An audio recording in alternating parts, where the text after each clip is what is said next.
നമസ്കാരം, എല്ലാവർക്കും നമ്മുടെ ചാനലിലേക്ക് സ്വാഗതം.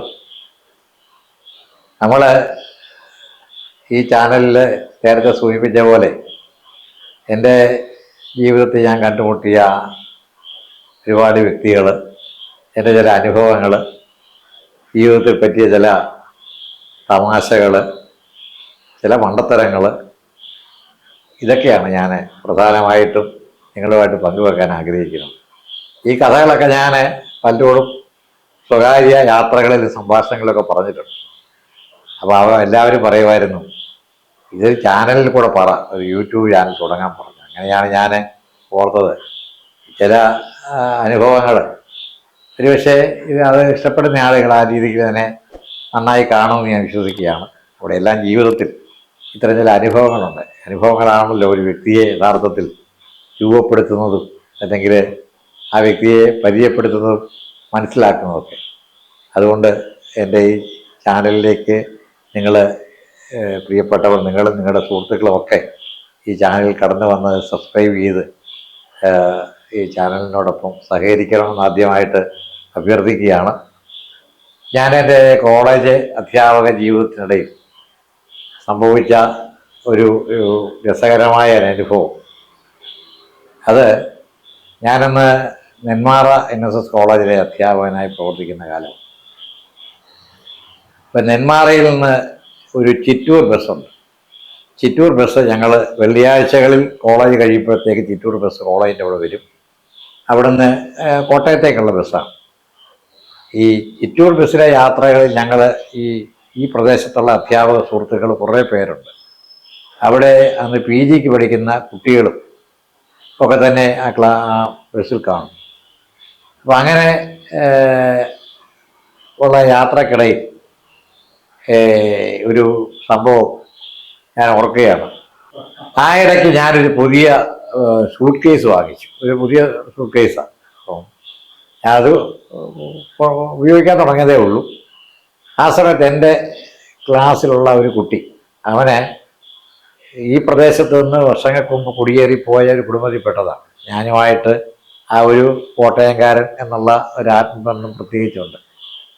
അവൻ്റെ വീട്ടിലുണ്ടായ വളവിടാത്ത പൂവമ്പഴം ഞാൻ വെള്ളിയാഴ്ചയുടെ തലേ ദിവസം വ്യാഴാഴ്ച ഞാൻ താമസിക്കുന്ന ലോഡ്ജിൻ്റെ അവിടെ കൊണ്ട് തന്നിട്ട് പറഞ്ഞു, സാറ് വീട്ടിൽ കൊണ്ടുപോകണം, വളവിടാതെ ഞങ്ങളുടെ പറമ്പിലുണ്ടായതാണെന്ന് പറഞ്ഞു.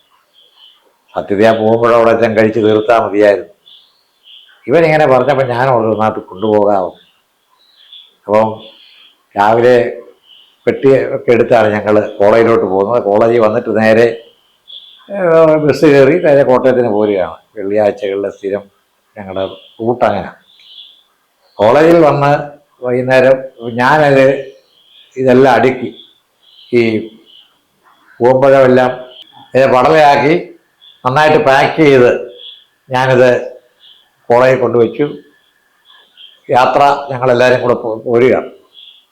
ഈ യാത്ര തുടങ്ങി കുറേ കഴിഞ്ഞപ്പോൾ, ഏതാണ്ട് എനിക്ക് തോന്നുന്നത് ചാലക്കുടി ഒക്കെ അടുത്ത് കഴിഞ്ഞപ്പോഴത്തേക്ക് ആരോ ഈ ബസ്സിനകത്ത് നിന്ന് അതിനകത്തുണ്ടായിരുന്ന ഒരു സ്ത്രീയുടെ കഴുത്തേ കിടന്ന സ്വർണ്ണമാല പൊട്ടിച്ചു. അവര് ബസ്സിനകത്ത് കിടന്ന് ഭയങ്കര ബഹളമായി. കണ്ടക്ടർ പറഞ്ഞു, ആരാന്ന് വെച്ചാൽ കൊടുക്ക്, അല്ലെങ്കിൽ തിരികെ കൊടുത്തില്ലെങ്കിൽ വണ്ടി സ്റ്റേഷനിൽ കൊണ്ടുപോകുമെന്ന് പറഞ്ഞു. അപ്പോൾ ആരും എടുത്തവരാരുമില്ല. അങ്ങനെ വീണ്ടും പറഞ്ഞു കഴിഞ്ഞിട്ടപ്പോഴത്തേക്ക് വണ്ടി നേരെ തൊട്ടടുത്തുള്ള സ്റ്റേഷൻ്റെ അവിടെ എത്തിച്ചു. അത് കഴിഞ്ഞ് പോലീസ് വന്ന് വണ്ടിക്കകത്ത് കയറി പറഞ്ഞു, അവരുടെ സാധനം തിരികെ കൊടുക്കാൻ പറഞ്ഞു. ഇത് എല്ലാവരുടെയും പെട്ടി പരിശോധിക്കുന്നതായപ്പോൾ സത്യത്തിൽ ഞാൻ ഭയന്നു. കാരണം കോളേജിലെ കുട്ടികളുണ്ട്, അധ്യാപകരുണ്ട്, അവർക്കാർക്ക് എൻ്റെ പെട്ടിക്കകത്ത് എന്താണെന്ന് അറിയത്തില്ല. വളരെ മാന്യമായി പാൻസും ഒക്കെ ഇട്ട് കോളേജ് അധ്യാപകൻ്റെ വേഷത്തിൽ, കയ്യിൽ നല്ല സൂട്ട് കേസും.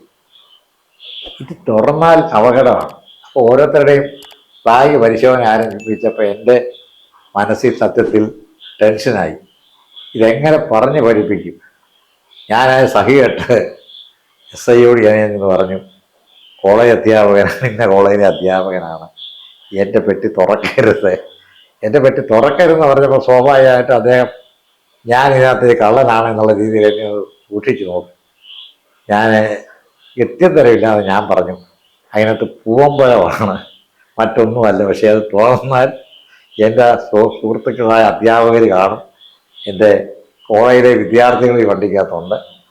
എനിക്ക് നാളെ കോളേജിൽ ചെന്ന് കഴിഞ്ഞാൽ തിങ്കളാഴ്ച ഇടാൻ പോകുന്ന പേര് പൂവമ്പഴം എന്നായിരിക്കും. അതുകൊണ്ട് ദയവായി എൻ്റെ വെട്ടി തുറക്കരുത്. എൻ്റെ ഇടപെടലിൻ്റെ സത്യസന്ധത കൊണ്ടായിരിക്കാം അത് തുറന്നില്ല. അങ്ങനെ അവസാനം മാല തിരികെ കിട്ടി. അത് മറ്റൊരു ഭാഗം. പക്ഷേ ഞാൻ അനുഭവിച്ച 8-10 ഈ പൂമ്പഴത്തിന് വേണ്ടി അനുഭവിച്ച ആ ഒരു യാതന, ഒരു തീവ്രമായ ബുദ്ധിമുട്ട് സത്യത്തിൽ പിന്നീട് ഞാൻ പലപ്പോഴും ഞങ്ങൾ ഈ കഥ പറഞ്ഞ് പങ്കുവെച്ച് ചിരിക്കാറുണ്ട്. എങ്കിൽ ഞാൻ സർവീസിലിരിക്കുന്ന കാലം മുഴുവൻ ഞങ്ങളുടെ സർവീസിന് പ്രത്യേകതയുണ്ട്. പല കോളേജുകളിലും പോയി ജോലി ചെയ്യണം. ഈ കോളേജിൽ നിന്ന് ഞാൻ ട്രാൻസ്ഫറായി മറ്റൊരു കോളേജിൽ ചെന്നാലും എന്നേക്കാൾ തിരക്ക് പൂവമ്പഴം എന്നുള്ള പേര് അവിടെ ചെല്ലും. അതങ്ങനെ അന്ന് മൊബൈൽ ഫോണൊക്കെ അങ്ങനെ ഉപയോഗിച്ചായി തുടങ്ങിയിട്ടില്ലെങ്കിൽ പോലും കൃത്യമായി ചെല്ലും. കാരണം ഞങ്ങളുടെ പല അധ്യാപകർക്കും അങ്ങനെ പേരുകൾ അവരെക്കാൾ തിരക്ക് ചെന്ന കഥകളുണ്ട്. ഞാനങ്ങനെ പൂവമ്പഴം എന്നുള്ള പേരിൽ നിന്ന് യഥാർത്ഥത്തിൽ ഞാൻ രക്ഷപ്പെട്ടുപോയി. പലപ്പോഴും ഞാൻ ഓർക്കാറുണ്ട്, ഈ ബഷീറിൻ്റെ പൂവമ്പഴം വായിക്കുമ്പോഴും ഒക്കെ ഈ പൂവമ്പഴത്തിൽ മാത്രമല്ല കടകളിലൊക്കെ പൂവമ്പഴം നിൽക്കുമ്പോൾ ഞാൻ ആദ്യം ഓർമ്മ വരുന്നത് എൻ്റെ കോളേജ് ജീവിതകാലത്ത് എൻ്റെ പ്രിയപ്പെട്ട ശിഷ്യൻ എനിക്ക് അവൻ്റെ പറമ്പിൽ നിന്ന് കൊണ്ട് തന്ന ആ നല്ല രുചിയുള്ള പൂവമ്പഴവും ആ പൂവമ്പഴം വീട്ടിൽ കൊണ്ടുവന്ന് എൻ്റെ വീട്ടിലുള്ളവർക്ക് കൊടുക്കാൻ വേണ്ടി ഞാൻ അനുഭവിച്ച ത്യാഗോജ്ജലമായ ഒരു കഥയും എൻ്റെ അധ്യാപന ജീവിതത്തിലെ വളരെ മറക്കാനാവാത്ത ഒരേടാണ് എന്ന് മാത്രം സൂചിപ്പിക്കുകയാണ്. ഇങ്ങനെയുള്ള ചില രസകരമായ അനുഭവങ്ങൾ അധ്യാപന ജീവിതത്തിൽ നിങ്ങളിൽ അധ്യാപകരായ പലർക്കും ഉണ്ടായി കാണും. പൂവമ്പഴത്തിൻ്റെ അല്ല, അല്ലാതുള്ള രസകരമായ അനുഭവങ്ങൾ. ഏതായാലും ഒരിക്കലും ഞാൻ NSS കോളേജ്, നെന്മാറ കോളേജ് മറക്കുകയില്ല. നെന്മാറ കോളേജിനോട് എനിക്ക് വൈകാരികമായ ഏറെ അടുപ്പമുണ്ടായിരുന്നു. ഞാൻ കോളേജിൽ നിന്ന് ട്രാൻസ്ഫർ ആകുമ്പോൾ ഞാൻ യഥാർത്ഥത്തിൽ ഞാൻ ജീവിതത്തിൽ പൊട്ടിക്കരഞ്ഞു.